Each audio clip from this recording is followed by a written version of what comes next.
श्री सद्गुरु महाराज की जय। नमामि अमित ज्ञान रूपम कृपालम अगम बोध दाता सुबुद्धि निधि विशालम क्षमाशील यति धीर गंभीर ज्ञानम धर्म कील दृढ़ थीर समधीर ध्यानम जगत त्राणकारी अघारी उदारम भगत प्राण रूपम दया गुण अपारम नमो सद्गुरुं ज्ञान दाता सुस्वामी नमामि नमामि नमामि नमामि।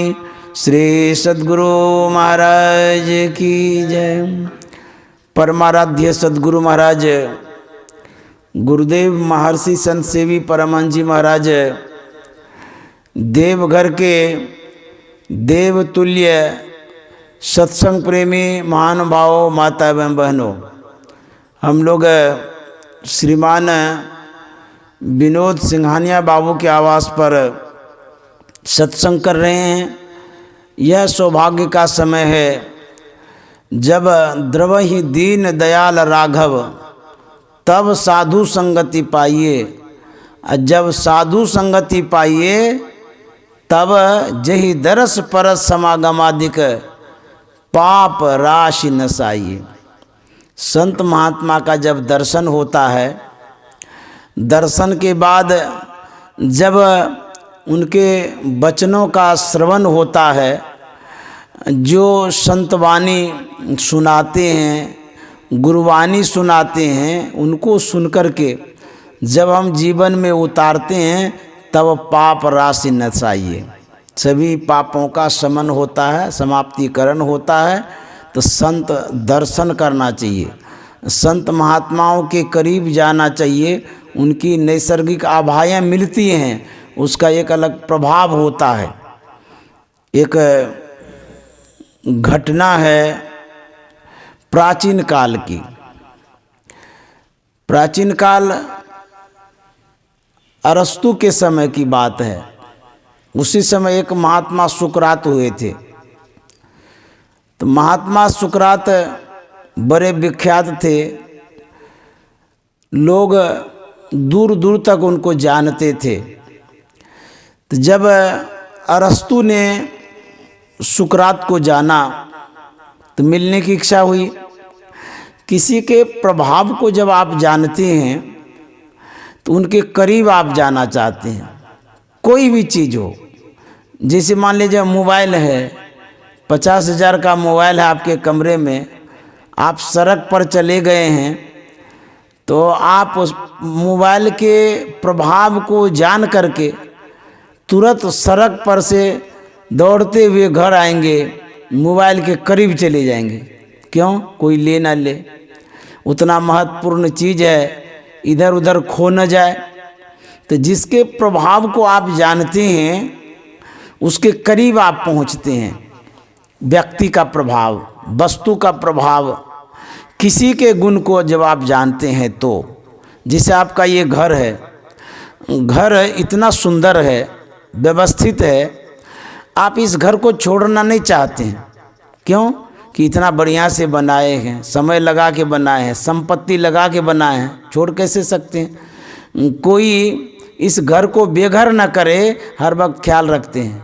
तो घर के करीब आप होते हैं। उसी तरह से जिस व्यक्ति का हम महत्व, प्रभाव जानते हैं, उनके करीब जाना चाहते हैं, पहुंचना चाहते हैं। जैसे हम लोग सद्गुरु महाराज के प्रभाव को जानते हैं, महत्व को जानते हैं, तो दर्शन के लिए जाना चाहते हैं, मिलने के लिए जाना चाहते हैं, सत्संग में जाना चाहते हैं। संत के प्रभाव को जानते हैं तो संत के पास जाना चाहते हैं। बच्चा माँ के प्रभाव को जानता है तो माँ के पास जाना चाहता है। इस तरह से प्रभावशील व्यक्ति के करीब हम जाते हैं।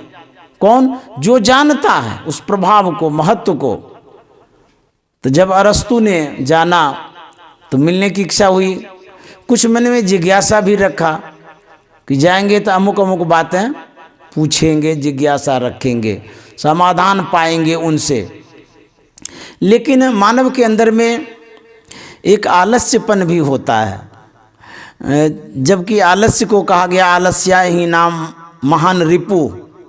आलस्य क्या है? दुश्मन है, महान दुश्मन है। नहीं करना चाहिए लेकिन हो जाता है। ये मानव के अंदर में यह एक स्वभाव है आलस्य का। और टालने की भी बातें मन में आती रहती है। जैसे कोई काम आ गया तो उसको अभी टाल देते हैं, कभी नहीं कभी कर लेंगे।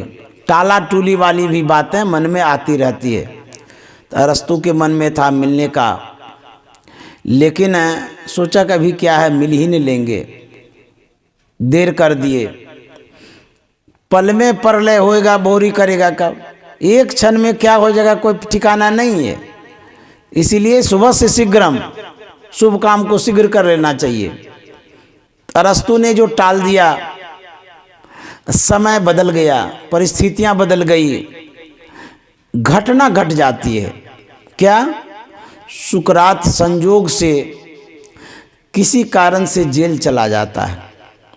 जब सुकरात जेल गया तो यह बातें फैल गई, अरस्तु को पता चला। जानकारी मिलते ही अरस्तु मायूस हो जाता है, दुखी हो जाता है और अफसोस करता है कि जिन महापुरुषों से मिलना था, संजोग से वो जेल चले गए, मिल नहीं पाए, अब क्या होगा। मन की बात मन में ही रह गई। लेकिन अरस्तु मन में ठान लेता है कि भले ही वो जेल में हो, सुकरात भले ही जेल चला गया हो, हम जेल में ही जाकर के मिल लेंगे।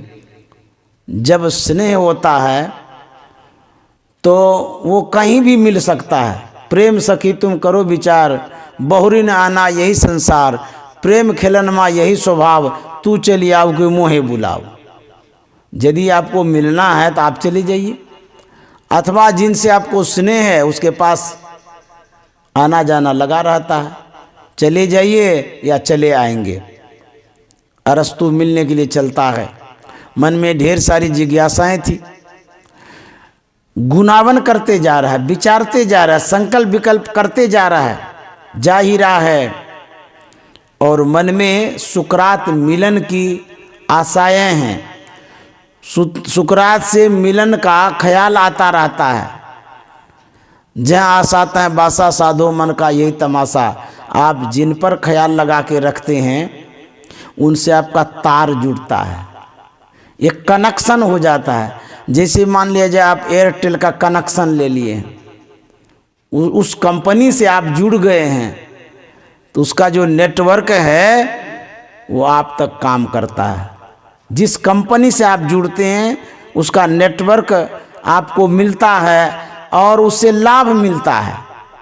होता है ना ऐसा?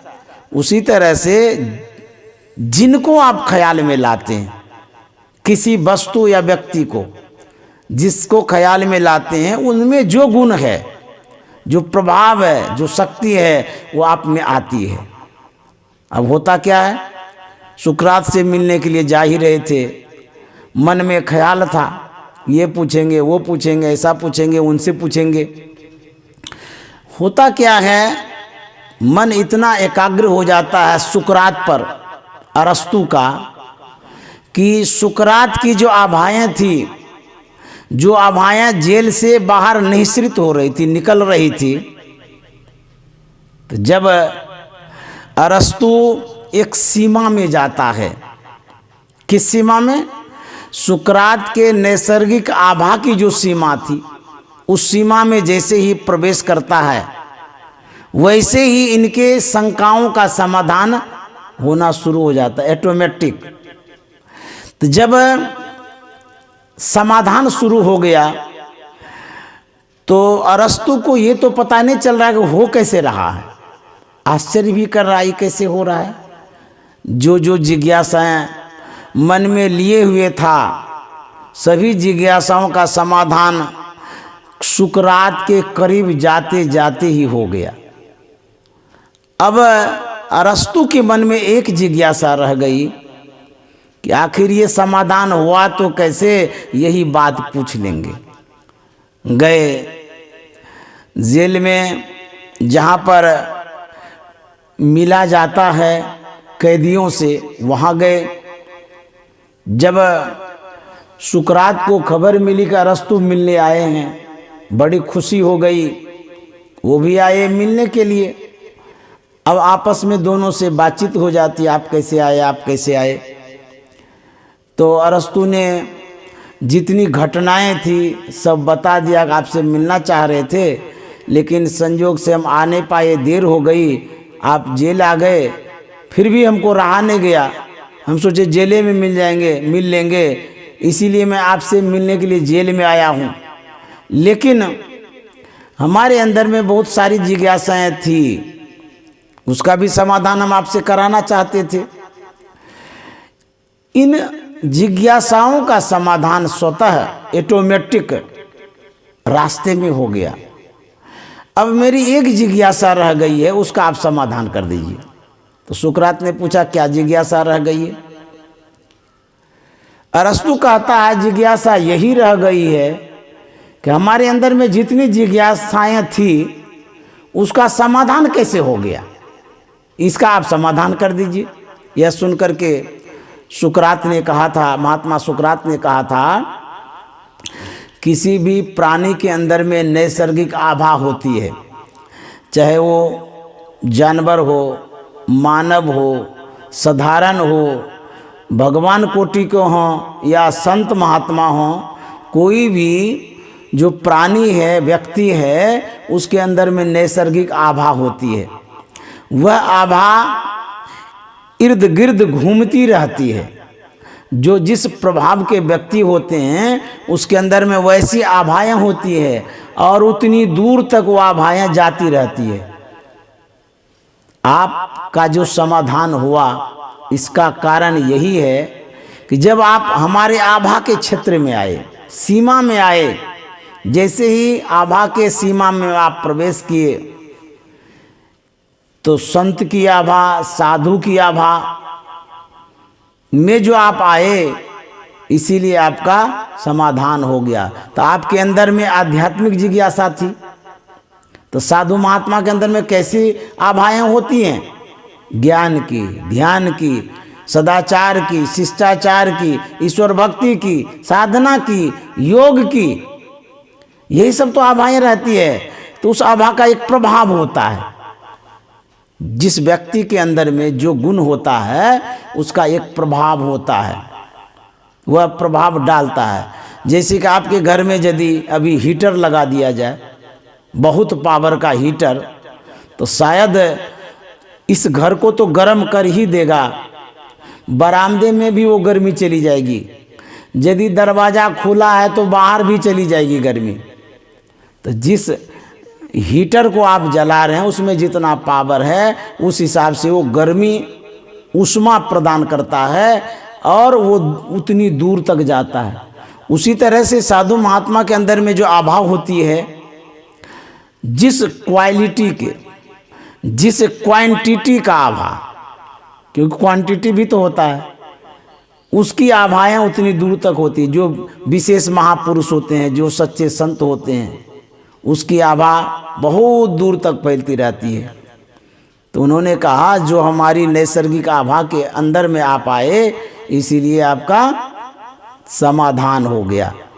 तो यह जो आभा है यह संग से प्राप्त होता है। जैसे अभी आप बैठे हैं सत्संग में, यह गुरु ज्ञान की आभा मिल रही है, साधु की आभा मिल रही है, सत्संग की आभा मिल रही है, भक्ति की आभा मिल रही है। इस आभाओं में इसको ओरो भी कहते हैं अंग्रेजी में, ओरा। तो यह जो ओरा है, यह जो आभा है, शांति का, शुद्धता का, शीतलता का, सदाचार का, सद्गुण का, साधु का, इस आभा में रहना चाहिए। तब आपके जीवन में एक अच्छा प्रभाव पड़ता है। तो साधु महात्मा का दर्शन जब करते हैं, इस तरह से हम लाभान्वित होते हैं। इसलिए कहा कि संत दर्श जिमि पातक टड़ई, संत का दर्शन करना चाहिए। सूरदास जी महाराज ने कहा, जा दिन संत पाहुने आवत, जा दिन संत पाहुने आवत, तीरथ कोटि स्नान करे फल, तीरथ कोटि स्नान करे फल, दर्शन ते ही पावत, जा दिन संत पाहुने आवत, नेह नयो दिन दिन प्रति उनको, चरण कमल चित लावत, नेह नयो दिन दिन प्रति उनको, चरण कमल चित लावत, मन वच कर्म और नहीं जानत, मन वच कर्म और नहीं जानत, सुमिरत ओ सुमिरावत, जा दिन संत पाहुने आवत, जा दिन संत पाहुने आवत। कितना प्रभाव है।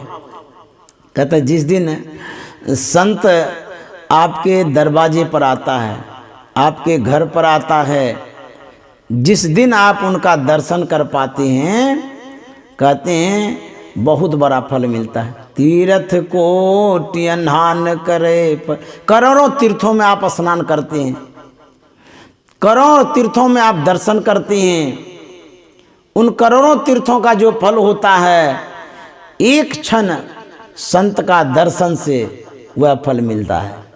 तीर्थ कोटि स्नान करे फल, दर्शन ते ही पावत, जा दिन संत पाहुने आवत। कहता नेह नयो दिन दिन प्रति उनको, उनके चरणों में मन लगा करके प्रेम से यदि भक्ति करेंगे तो आपके अंदर में जो नेह है, नेह कहते हैं प्रेम को, लगाव को, विशेष जो प्यार होता है, प्रेम होता है, लगाव होता है, उसको नेह कहते हैं।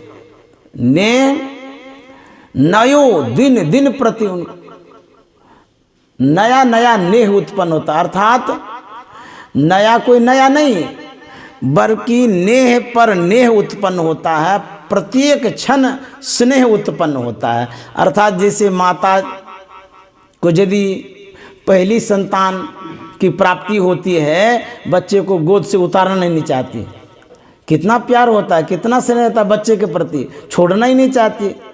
रोज नया नया नेह उत्पन्न होता है, अर्थात नेह से नेह उत्पन्न होता है, नेह पर नेह उत्पन्न होता है, बढ़ते जाता है प्यार प्रेम, रख रखाव, देखभाल, ख्याल रखना बढ़ते जाता है। उसी तरह से कहते हैं जब संत का दर्शन होता है, उनमें जब आप ख्याल करते हैं, आपके अंदर में विशेष प्रेम उत्पन्न होता है। जैसे उसको कहिए कि नेह में गहराई आ जाती है, डीप, मतलब कि गहरापन जिसको कह, जैसे कि रंग जब कपड़े में चढ़ाते हैं, एक बार चढ़ाए जितना रंग लगा, दोबारा चढ़ाने से और डीप हो जाता है, और गहरा होता है, तिबारा में और होता है। उसी तरह से संत के करीब में आप जितना रहते हैं, क्षण क्षण पल पल वो नेह बढ़ता है, गहराई बढ़ती है प्रेम की, नेह की। ये जो नेह है, तो सूरदास जी महाराज कहते हैं नेह नयो दिन दिन प्रति उनको, चरण कमल चित लावत। चरणों में जब मन को लगाते हैं तब नेह उत्पन्न होता है। जैसे आप घर परिवार में किसी को मानते हैं, जैसे खिलाते हैं आप, तो बढ़िया से खिलाए, थाली परोस दिए, प्यार से खिलाए, लेकिन दूसरे दिन, तीसरे दिन, चौथे दिन वह नेह नहीं रहता है, घट जाता है। उस तरह से आप सम्मान नहीं कर पाते। जैसे मान लिया जाए कोई बहू जब ससुराल आती है, वो किस तरह से सासू को मानती है, ससुर को मानती है, अपने पतिदेव को मानती है, परिवार को मानती है, वह जो फर्स्ट इम्प्रेशन है, प्रथम बार जो प्रभाव पड़ता है सम्मान करने का, कराने का, वह इम्प्रेशन प्रभाव ये संसार में नहीं देखा जाता, रहता ही नहीं है। लेकिन संत के पास यदि आप रहते हैं, संत का मिलन जब होता है, ऐसे महापुरुषों का जब मिलन होता है तो कितना नेह होता है। तो नयो में ना नया, एक से एक नया नेह उत्पन्न होता है, अर्थात आप विशेष रूप से स्नेह करने लग जाते हैं। संत से स्नेह करते हैं, संत आपसे स्नेह करने लग जाता है। श्री सद्गुरु महाराज नेह नयो दिन दिन प्रति उनको, चरण कमल चित लावत, मन वच कर्म और नहीं जानत, मन वच कर्म और नहीं जानत, सुमिरत वो सुमिरावत जा दिन, संत पाहुने आवत जा दिन, संत पाहुने आवत। संत के चरणों में जो उपस्थित रहते हैं, उनके अंदर में नेह कितना उत्पन्न होता है। सूरदास जी महाराज तो कह दिए, रोज नित नया नया नेह उत्पन्न होता है। ये तो सूरदास जी महाराज की वाणी में सुने। लेकिन इन घटनाओं को, संत के प्रति नेह की जो घटना है, गुरुदेव महर्षि संत सेवी परमानंद जी महाराज के जीवन चरित्र से हम जान पाएंगे। एक घटना सुनाते हैं कि संत के प्रति नेह कितना होता है। जब गुरुदेव महर्षि संत सेवी जी महाराज अस्वस्थ हो गए, विशेष लाभ के लिए दिल्ली गए। वहाँ डॉक्टरों को दिखाया गया, डॉक्टर ने देखा भाला, उसके बाद सलाह दिया। डॉक्टर ने कहा कि महाराज आपके गर्दन में जो पेन है, जो दर्द है, जो दुख हो रहा है, इस कारण से यह यदि जल्दी लाभ चाहते हैं, इसमें विशेष जल्दी रिलीफ चाहते हैं, तो आप एक काम करिए, गर्दन को स्ट्रेट रखिए, क्योंकि आपकी गर्दन झुकी हुई है और झुकी होने के कारण जो नस है उस पर एक प्रभाव पड़ता है, दबाव पड़ता है, इसीलिए दर्द हो जाता है। और यदि जल्दी आप रिलीफ चाहते हैं, लाभ चाहते हैं, तो गर्दन को स्ट्रेट रखिए, सीधा करके रखिए। यह सुनकर के गुरुदेव महर्षि संत सेवी जी महाराज ने कहा था कि डॉक्टर साहब, गर्दन को उठा करके रखना यह मेरे लिए असंभव है। डॉक्टर को बड़ा आश्चर्य लगा, इसमें असंभव की क्या बात है। डॉक्टर साहब कहते हैं कि महाराज, इतनी सी बात है कि गर्दन सीधा रखेंगे, इसमें असंभव की क्या बात है। असंभव शब्द आप क्यों बोले, इसका क्या कारण है। गुरुदेव ने कहा था कि डॉक्टर साहब क्या कहेंगे, जब जब मैं गुरु महाराज की सेवा में जाता था, उपस्थित होता था, मेरी नजरें चरण पर होती थी, चेहरे पर नहीं। श्री सद्गुरु महाराज की जय। जब जब मैं सेवा में जाता था, जिस घड़ी जिस क्षण उपस्थित होता था, मेरी नजरें चरणों पर होती थी, चाहे वो खड़ा रहूं या बैठ करके रहूं, मैं चरण को ही ताकते रहता था, देखते रहता था, वहीं मेरी नजरें टिकी रहती थी, चेहरे पर नहीं रहती थी। देखते देखते चरणों पर जो नजर बराबर पड़ने लगा, तो मेरी गर्दन झुकती चली गई। चरण को देखने के कारण गर्दन झुक जाती थी। तो डॉक्टर साहब चरण पर नजर रखते रखते, देखते देखते मेरी जो गर्दन झुकी, दर्द छूटे या न छूटे, अब गर्दन ये नहीं उठ सकती है। अब देखिए कितना नेह था। कहता नेह नयो दिन दिन प्रति उनको, चरण कमल चित लावत। चित्त को संत के चरणों में किस तरह से रखते थे, ये गुरुदेव महर्षि संत सेवी महाराज के प्रसंग से आप जान सकते हैं। अच्छा, एक दिन की बात नहीं है। जब नई नई बहू आती है ससुराल में, तो घूंघट टालती है, घूंघट में रहती है।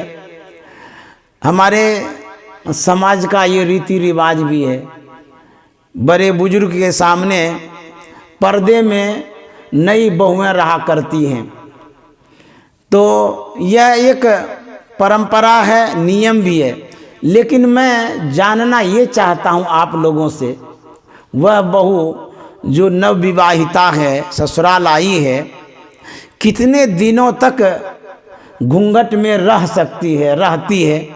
आजकल की बहुएं तो बहुत कम रहती हैं, तो कितना रहती होगी? मान लिया जाए 1 महीना रह लेगी, 2 महीना रहेगी, 6 महीना रहेगी, शायद और भी कोई बहुएं होगी घूंघट में रहती होंगी।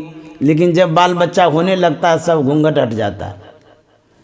6 महीना, साल भर, 2 साल में सब घूंघट हट जाता है। फिर नॉर्मल ढंग से बेटी की तरह वो बहू भी जीने लगती, रहने लगती है। लेकिन गुरुदेव महर्षि संत सेवी जी महाराज को देखिए, संत के चरण में, उनकी सेवा में जो रहे हैं, इसी हिसाब से गर्दन झुका करके शिष्टाचार के साथ, विनम्रता के साथ, कितने दिनों तक?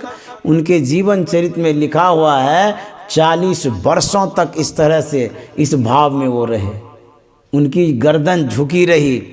जबकि गुरुदेव महर्षि संत सेवी जी महाराज 1939 में ही गुरु महाराज से जुड़ गए थे। 1939 से ही गुरु महाराज से जुड़ गए थे। लेकिन पूर्णतः सेवा में आए जब थे, उस समय से लेकर के जो गुरु महाराज का शरीर छूटा 1986 ईस्वी में, तब तक में 40 वर्ष तक इनकी सेवा रही है। तो 40 वर्षों तक गुरु महाराज के सामने जो उपस्थित हुए थे, कितनी विनम्रता के साथ, कितनी शिष्टता के साथ, कितना मान सम्मान के साथ उपस्थित होते थे। तो कितना नेह होगा जो चरणों के पास जाकर के सिर नीचे झुका देते थे। नेह नयो दिन दिन प्रति उनको, चरण कमल चित लावत, मन वच कर्म और नहीं जानत, मन वच कर्म और नहीं जानत, सुमिरत वो सुमिरावत, जा दिन संत पाहुने आवत। कहते हैं संत जो होते हैं वो तो परमात्मा का स्मरण करते हैं, आराधना करते हैं, याद करते हैं, और जो शिष्य होते हैं उनसे भी आराधना कराते हैं, और सुमरन भी करते हैं, सुमरवाते भी हैं, याद भी करवाते हैं। सुमिरत वो सुमिरावत, जा दिन संत पाहुने आवत। मिथ्यावादी उपाधि रहित हुए, विमल विमल जस गावत। मिथ्यावाद उपाधि रहित हुए, विमल विमल जस गावत। बंधन कठिन कर्म जो पहिले, सो काटि बहावत। जा दिन संत पाहुने आवत, जा दिन संत पाहुने आवत। संत का लक्षण बतला रहे हैं। मिथ्यावाद उपाधि रहित हुए। उपाधि जो पद होता है, जो स्थान पाते हैं संसार के लोग, कहते हैं जो मिथ्यावाद है, झूठे है, गलत है, वैसे पद से वो दूर रहते हैं, वैसा पद उनको नहीं चाहिए। और जो मिथ्यावाद है, बाद में ना विवाद, उलझन झगड़ा में जो पड़ जाता है, उससे वो रहित होते हैं संत। जहाँ झगड़ा होता है वहाँ नहीं जाएंगे, जहाँ विवाद होगा वहाँ नहीं जाएंगे, जहाँ नकली पद प्रतिष्ठा की बात होगी वहाँ भी वो नहीं जाएंगे। विमल विमल जस गावत। और वो क्या करते हैं? एकांत में अकेले रह करके परमात्मा का गुणगान करते हैं, यशगान करते हैं, पवित्र नाम का स्मरण करते हैं। और कहते बंधन कठिन कर्म जो पहले सो काटि बहावत। जीवन में जो कर्म बंधन पड़ा रहता है जन्मों जन्म का, एक जन्म का नहीं, कई जन्मों का जो कर्म बंधन है, कहते संत उसको काट करके बहा देते हैं। जैसे पानी में कोई चीज़ नहीं बहा देते हैं, उसी तरह से अपने कर्म बंधन को संत साधना के द्वारा, उपासना के द्वारा, सुमरन के द्वारा, गुणगान के द्वारा बहा देते हैं। ऐसे संत होते हैं। जादिन संत पाहुने, ऐसे संत यदि मिल जाएं तो कितना सौभाग्य होगा। सूरदास जी महाराज कहते हैं, संगति रहे साधु को अनुदिन, भव दुख दूरी नसावत। संगति रहे साधु को अनुदिन, भव दुख दूरी नसावत। सूरदास या जन्म मरण ते, सूरदास या जन्म मरण ते, क्या होगा, तुरत परम गति पावत जा दिन, संत पाहुने आवत जा दिन, संत पाहुने आवत। सूरदास जी महाराज कहते हैं, संगति रहे साधु को अनुदिन। अनुदिन का मतलब होता है रोज, प्रत्येक दिन, हर क्षण, हर पल। गुरु महाराज ने कहा ना, सत्संग नित्य अरु ध्यान नित्य, रहिए कर संलग्न हो, व्यभिचार चोरी नशा हिंसा झूठ तजना चाहिए। अनुदिन का मतलब होता है रोज। कहते हैं संगति रहे साधु को अनुदिन। यदि साधु का अनुदिन संग हो, बराबर संग हो, कितना प्रभाव है। कहते भव दुख दूरी नसावत, संसार का जो दुख है उसको दूर कर देता है, समाप्त कर देता है, और जो कष्ट है वो समाप्त हो जाता है। यदि आप रोज नहीं कर पाते हैं दर्शन, सप्ताह में करिए। सप्ताह में नहीं कर पाते हैं तो 15 रोज में करिए। 15 रोज में नहीं करते हैं तो 30 दिन में करिए।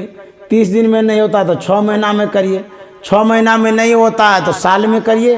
और साल में यदि आपको समय नहीं मिलता है तो कभी मत करिए। तो करके क्या करिएगा, जब सालों भर समय नहीं मिलता है तो भव दुख दूरी नसावत नहीं होगा, तब भव दुख जो है ना भरपूर हो जाएगा। सूरदास जी महाराज कहते हैं संत महात्मा का दर्शन करना चाहिए। उससे क्या होता है, दर्शन करने से पाप टलता है। कहते हैं संत दर्श जिमि पातक टड़ई, एक घड़ी आधो घड़ी, आधो में पुनियाद, तुलसी संगत साधु की हरे कोटि अपराध। एक घड़ी यदि दर्शन प्रसन्न होता है तो बहुत बड़ा फल मिलता है। जो साधु महात्मा से दूर रहते हैं, जो अपने घर पर साधु महात्मा को कभी बुलाते ही नहीं है, तो उनका कैसा जीवन होगा जरा सोचिए। उनका जीवन दुख में होगा, कष्ट में होगा, कराहते हुए जीवन बीतेगा। तो सूरदास जी महाराज कहते हैं कि संगति रहे साधु को अनुदिन, भव दुख दूरी नसावत।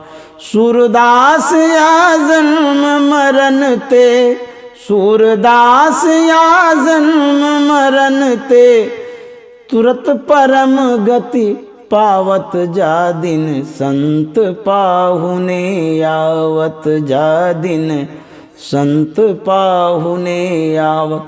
यदि साधु महात्मा का दर्शन प्रसन्न होता है तो कहते हैं जन्म मरण से छुट्टी मिल जाती है।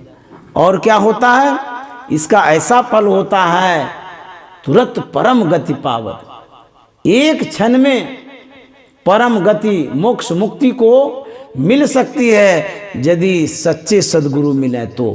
क्योंकि पल में कर दे निहाल भजो साध गुरु, वो पल में निहाल कर देते हैं। आपका परिश्रम तो काम आता ही है, लेकिन पारितोषिक भी तो होता है, पुरस्कार भी तो कुछ होता है। अच्छा, पुरस्कार का कोई कीमत नहीं है।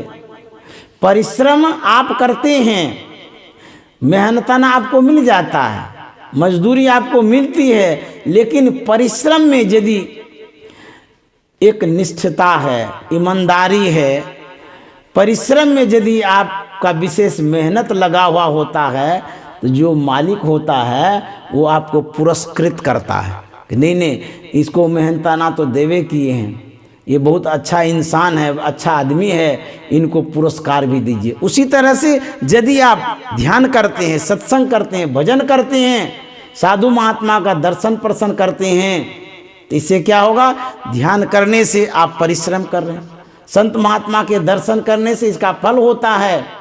संत महात्मा के पास बार बार यदि आप जाते हैं, यदि उनकी कृपा हो जाए, मौज हो जाए, कहते पल में निहाल कर सकता है। द्वार धनी के परे रो, धक्का धनी के खाए, कबू धनी निवाजियों, ज्यों दर छारे न जाए।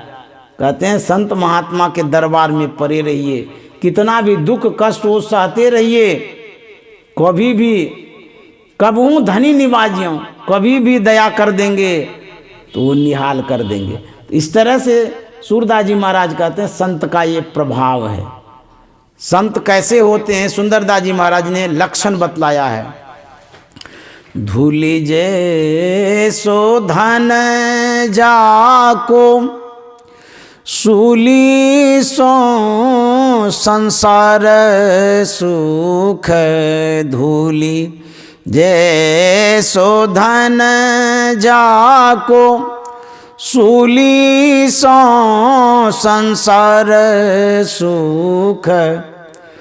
भूली जैसो भाग देखे, अंत कैसी यारी है। भूली जैसो भाग देखे, अंत कैसी यारी है।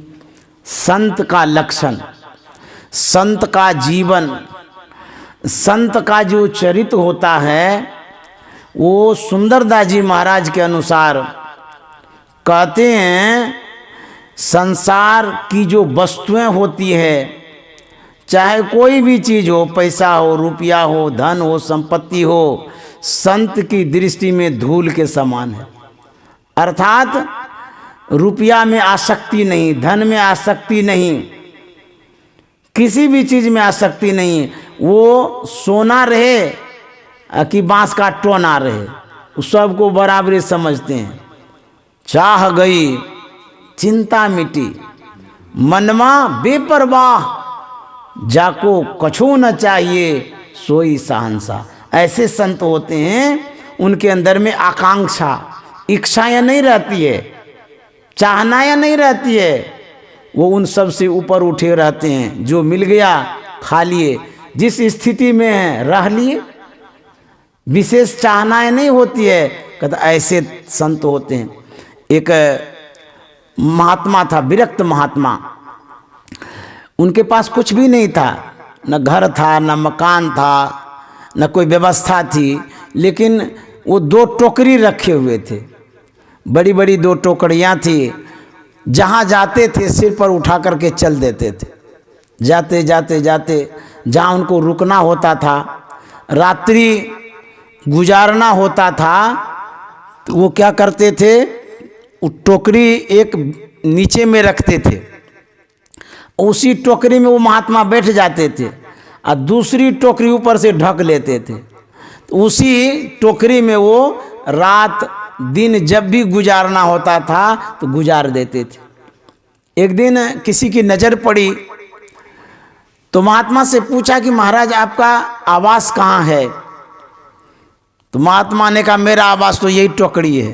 बोले रे यही टोकरी है? बोले हाँ, नीचे की जो टोकरी है वो सरजमी है, जमीन है, और ऊपर की जो टोकरी है वो छत है। तो इसी में समय दिन गुजार देता हूँ। ऐसे संत होते हैं, विरागी, त्यागी। संत कैसे होते हैं? कहते हैं कि संत हृदय नवनीत समाना, कहा कभी न पे कहीं न जाना। संत का हृदय बड़ा कोमल भी होता है। तो सुंदरदास जी महाराज कहते हैं धूली जैसो धन जाको, सूली सो संसार सुख। भूली जैसो भागे देखे अंत कैसी आ रही है। संसार का जो सुख है उसको चुभता है, गरता है, अच्छा नहीं लगता है। मीराबाई के जीवन चरित्र को जब पढ़ेंगे तो पता चलेगा वो परमात्मा प्राप्ति के लिए रोती थी, बिलखती थी। आंख से आंसू जो गिरता रहता था उसकी आंचल भीज जाती थी, इतना वो रोती थी। एक दिन नहीं, ये नहीं कि रो करके बंद कर दिया, नित्य प्रति रोज परमात्मा को प्राप्त करने के लिए रोती रहती थी। तो कहते हैं संसार का जो सुख है वह सुख विलासिता का है और वह सुख आवागमन में पड़ने वाला है। तो कहते हैं सुंदरदास जी महाराज कहते हैं सूली सो संसार सुख। संसार का सुख कैसा है? सूली जैसा। सूली कहते हैं कांटे, जो लोहा होता है ना उसका जो नोक होता है कितना नुकीला होता है, इतना नुकीला होता है कि उस पर उंगली रखिएगा तो चुभ जाएगा, कोई अंग रखिएगा तो कट जाएगा। तो कहते हैं संसार का जो सुख है, चाहे वो खाने का सुख हो, पहनने का सुख हो, घर का सुख हो, शारीरिक जितना सुख है, भौतिक जितना सुख है, सभी सुखों को वो सूली के समान समझते हैं, दुख के समान समझते हैं कि नहीं, इस सुख में यदि शारीरिक सुख में हम परिणत हो जाएंगे, मिल जाएंगे, तो फिर भजन नहीं हो सकेगा। हंस हंस कंत न पाया जिन पाया तिन रोय।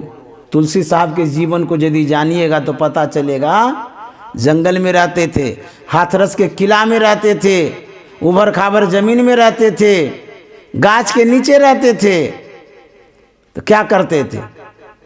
उस स्थिति में रह करके ईश्वर का भजन करते थे, ध्यान करते थे, आराधना में लगे रहते थे। खाने पीने की क्या व्यवस्था थी? भिक्षावृत्ति से जीवन यापन करते थे। जो रोटी मिल जाती थी, जो रूखी सूखी सामग्री मिल जाती थी, उसी से अपना जीवन यापन करते थे। संत महात्मा खाते नहीं हैं। संत महात्मा शरीर को सुरक्षित रखने के लिए अन्न लेते हैं, जीने के लिए जीते हैं वो, और संसार के लोग खाने के लिए जीते हैं, और संत महात्मा जीने के लिए खाते हैं। यही दोनों मंत्र है, दोनों में इतनी भिन्नता है। तो तुलसी साहब ध्यान करते थे, और जानते हैं आवास नहीं था, जगह नहीं थी, और शरीर ढकने के लिए कपड़ा भी नहीं था। तो फिर क्या करते थे? दर्जी के पास जाते थे, जो कतरन फेंक दिया जाता है उसको उठाते थे, और बबूल के कांटे में उस कतरन को गूंथते थे, तो खिंथा बना लेते थे, लंबा कुर्ता। शरीर को ढकते थे इसलिए कि सामाजिक प्राणी होने के कारण, तो समाज में जो एक इज्जत होता है, उस इज्जत को ढकना जरूरी होता है, इसीलिए वो ढकते थे।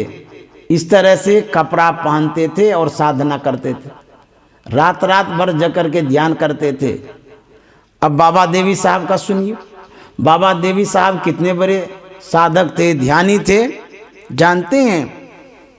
इतना वो ध्यान किए थे बाबा साहब, उनके चूतर में ठेला पड़ गया था। जब गुरु महाराज आए बाबा देवी साहब के चरण शरण में, तो बाबा देवी साहब अपनी अनुभूतियां एहसास कराते हैं, बताते हैं, जताते हैं कि लाला, गुरु महाराज को लाला कहते थे, प्यारा नाम था, गुरु का दुलारा नाम था। कहते थे लाला देखो मेरे चूतर में ठेला पड़ गया है। सिर्फ कहे ही नहीं थे, बल्कि गुरु महाराज के हाथ को पकड़ लिए, उंगली को, और चूतर पर ले जाकर के स्पर्श करा के एहसास कराते हैं कि देखो कितना ठेला हो गया है। क्यों हुआ था? ध्यान करने में। तो गुरु महाराज ने जो स्पर्श किया बाबा देवी साहब के शरीर को, गुरु महाराज के अंदर में अद्भुत आभाएं आ गई, कृपा आ गई, तेज आ गया, प्रभाव आ गया। गुरु महाराज के अंदर में एक संस्कार जग गया। किसका? साधना करने का, ध्यान करने का एक लगन उत्पन्न हो गया कि बाप रे बाप, बाबा साहब इतना ध्यान करते थे, शरीर में ठेला भी हो गया है। तो वह जो एहसास था, सिर्फ एहसास मात्र नहीं था, बल्कि उस एहसास के साथ ट्रांसफर भी कर दिए प्रभाव को, प्रकाश को, ज्योति को। जो सिद्धि थी, जो शक्ति थी, बाबा साहब के पास जो कुछ भी था, स्पर्श कराते ही वो ट्रांसफर हो गया। जैसे विद्युत का आप कनेक्शन लेते हैं इस बोर्ड से उस बोर्ड में, तो जैसे इस बोर्ड का स्विच ऑन करते हैं तो उस बोर्ड में लाइन जाता है ना, उसी तरह से जैसे ही बाबा देवी साहब ने गुरु महाराज के अंगुली को पकड़ा, उसके बाद शरीर से स्पर्श कराया, तो बाबा देवी साहब के पास जितनी शक्तियां थी, सिद्धियां थी, प्रभाव था, सब उसी समय ट्रांसफर हो गया। तो वही शक्ति और सिद्धि गुरु महाराज में आ गया। गुरु महाराज ध्यान भी किए, उसके बाद उस ज्ञान को प्राप्त किए। कितना लगन और कितनी मेहनत गुरु महाराज की हुई है, उनके जीवन चरित्र से आप पता लगा सकते हैं। उसके बाद गुरु महाराज के जीवन से गुरुदेव महर्षि संत सेवी परमानंद जी महाराज जुड़े। अब देखिए क्या होता है, ट्रांसफर कैसे होते रहता है, गुरु ज्ञान का ट्रांसफर, गुरु प्रभाव का ट्रांसफर, गुरु शक्ति का ट्रांसफर। तुलसी साहब ऐसे महान पुरुष थे, बाबा देवी साहब ऐसे महान पुरुष थे, उन महापुरुषों का ज्ञान ट्रांसफर हुआ गुरु महाराज में। अब गुरु महाराज में जो इतनी सिद्धि शक्तियां आ गई, प्रभाव आ गया, तो गुरु महाराज से जो जुड़े गुरुदेव महर्षि संत सेवी जी महाराज, उनकी सेवा किए, सेवा में रहे, इतने वर्षों तक रहे। तो जानते हैं एक क्षण में बाबा देवी साहब ने सब गुरु ज्ञान ट्रांसफर कर दिया था, और गुरु महाराज ने 40 वर्षों में महर्षि संत सेवी जी महाराज के जिम्मे सब ज्ञान ट्रांसफर कर दिया। जब सब ज्ञान इनको दे दिया, तभी तो गुरु महाराज ने कहा था कि संत सेवी जी मेरे मस्तिष्क हैं। अर्थात जो ज्ञान गुरु महाराज के पास था, वह ज्ञान कॉपी करके, गुरु महाराज ज्ञान का कॉपी करके महर्षि संत सेवी जी महाराज के मस्तिष्क में पेस्ट कर दिए, डाल दिए, रख दिए। अर्थात गुरु महाराज के पास भी वो ज्ञान रहा, और वहीं से कॉपी करके महर्षि संत सेवी जी महाराज के मस्तिष्क में पेस्ट कर दिए, डाल दिए, रख दिए। तब कहे थे कि हमारी ये मस्तिष्क स्वरूप है। यदा कदा गुरु महाराज जब वचनों को भूल जाया करते थे, तो बीच बीच में महर्षि संत सेवी जी महाराज स्मरण दिलाते थे, याद दिलाते थे। और गुरु महाराज ने ये भी कहा था, मौज में आकर के मुझसे अधिक संत सेवी जी जानते हैं। ये मौज है, संत की मौज है, ये प्यार है, स्नेह है। जैसे पुत्र को कहते हैं बाबू तू बहुत होशियार है, हमसे भी होशियार है, बोलते हैं ना, उसी तरह से गुरु महाराज मौज में कह दिए कि मुझसे भी अधिक संत सेवी जी जानते हैं। देखिए किस तरह से गुरु ज्ञान मतलब दिया जाता है। जब तक महर्षि संत सेवी जी महाराज सेवा में रहे, सब ज्ञान डाल दिए तब तक में, जितना जो कुछ भी था। तब गुरु महाराज ने कहा था, मुझ में और संत सेवी जी में क्यू और यू का संबंध है। जैसे क्यू जहां आप बोलेंगे यू आ जाएगा, उसी तरह से जहां गुरु महाराज को आप पुकारेंगे, छत्र छाया की तरह गुरु महाराज शिष्य के साथ रहते हैं, और शिष्य भी गुरु के साथ रहते हैं। तो जहाँ उनको पुकारेंगे वो आ जाएंगे। तो इस तरह से गुरु महाराज ने गुरुदेव महर्षि संत सेवी जी महाराज के विषय में कहा था, और सच में ही कहा था। गुरु महाराज ने जो अपना प्रभाव डाला महर्षि संत सेवी जी महाराज पर, और जो ज्ञान इनको प्रदान किया, अद्भुत ज्ञान, आश्चर्यजनक ज्ञान। और यह जो संत शिष्य के अंदर में ज्ञान का बीजारोपण करते हैं, डालते हैं, यह परंपरा से होती रही है। तो इस तरह से संत जो होते हैं अपने शिष्य के लिए ऐसा करते हैं, लेकिन जो करीब होते हैं, जो नज़दीक होते हैं, उनके अंदर में डालते हैं। जो दूर होते हैं वो उनके अंदर में कैसे डालेंगे। तो गुरुदेव महर्षि संत सेवी जी महाराज गुरु महाराज के इतने करीब थे, इतने नज़दीक आ गए कि सब कुछ इनको दे दिया गया। तो संत ऐसे ही करते हैं, संत ऐसे ही होते हैं। तो सुंदरदास जी महाराज कहते हैं कि सूली सो संसार सुख भूली जैसो भागा देखे अंत कैसी यारी है। सुंदरदास जी महाराज कहते हैं संत महात्मा भाग्य पर आश्रित नहीं रहते। जैसे कोई भाग्य पर आश्रित रहता है कि मेरे भाग्य में ये होगा वो होगा, संत महात्मा भाग्य पर नहीं बल्कि साधना पर आश्रित रहते हैं और साधना का महत्व देते हैं। अंत कैसी यारी है, संसार से कोई यारी नहीं, कोई दोस्ती नहीं। कैसे होते हैं? हमन है इश्क मस्ताना, हमन को होशियारी क्या, रहे आजाद या जग से, हमन दुनिया से यारी क्या, हमन है इश्क मस्ताना। संत दुनिया से यारी नहीं रखते हैं बल्कि दुनिया बनाने वाले से यारी रखते हैं, दोस्ती रखते हैं। तो हम लोगों को संत के जीवन से, उनके चरित्र से यह सीखना चाहिए कि रोज सत्संग करें, ध्यान करें, संत महात्मा का दर्शन करें, तब आपका जीवन कल्याण में होगा और आपके जीवन में जो दुख है वो दूर होगा। इसलिए साधु महात्मा सत्संग के जरिए जीव का कल्याण करते हैं। तो यह संतों का कहना है कि आप जुड़े रहिए सत्संग से, भजन से, सद्गुरु से, संत से। तो जब संत से जुड़े रहेंगे, सद्गुरु से जुड़े रहेंगे, आपके जीवन में खुशियां होगी, प्रसन्नता होगी, आपका जीवन मंगलमय होगा। श्री सद्गुरु महाराज की जय। आप सबों को बहुत बहुत साधुवाद, धन्यवाद। हमारे जो श्रीमान विनोद सिंघानिया बाबू हैं उनके लिए भी साधुवाद, जो गुरु भक्ति मीरा सिंघानिया है उनके लिए भी साधुवाद, उनके परिवार वालों के लिए भी, आप लोग जो श्रोता सुनने के लिए आए आप लोगों को भी साधुवाद। ये संत का जीवन है, संत का चरित्र है, कौन कह सकता है? कोई नहीं कह सकता है। जैसे सूर्य को दीपक दिखाना मूढ़ता होगी, मूर्खता होगी, उसी तरह से संत के जीवन चरित्र को कहना असंभव है, नहीं कह सकते हैं। फिर भी खुशी के लिए, प्रसन्नता के लिए, परोपकार के लिए हम लोगों के पास जो स्मरण में होता है वही दोहराता हूँ। श्री सद्गुरु महाराज की जय। इन्हीं शब्दों के साथ वाणी में विराम। और अब सत्संग की समाप्ति हो रही है।